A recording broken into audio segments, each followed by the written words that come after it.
Então, pessoal, vamos instalar o Netflix hoje. Menu iniciar, a gente rola até a letra M e vai em Microsoft Store, que é a lojinha Microsoft.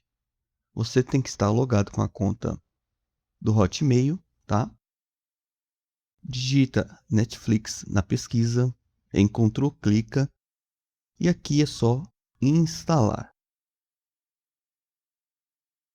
Clicou, aguarda um pouco, é bem rápido, tá? E pronto, você já pode abrir se quiser. Mas eu vou fechar essa página e vamos lá no menu iniciar. Até a letra N agora. Pronto, o Netflix já está aqui instalado. Clica e pronto, tá?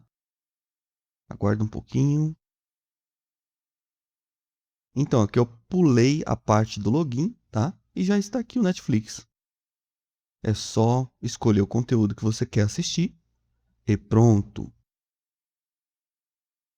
É isso, tá, pessoal? Espero que vocês tenham gostado da dica. Se inscreva se puder. Forte abraço para vocês e até a próxima.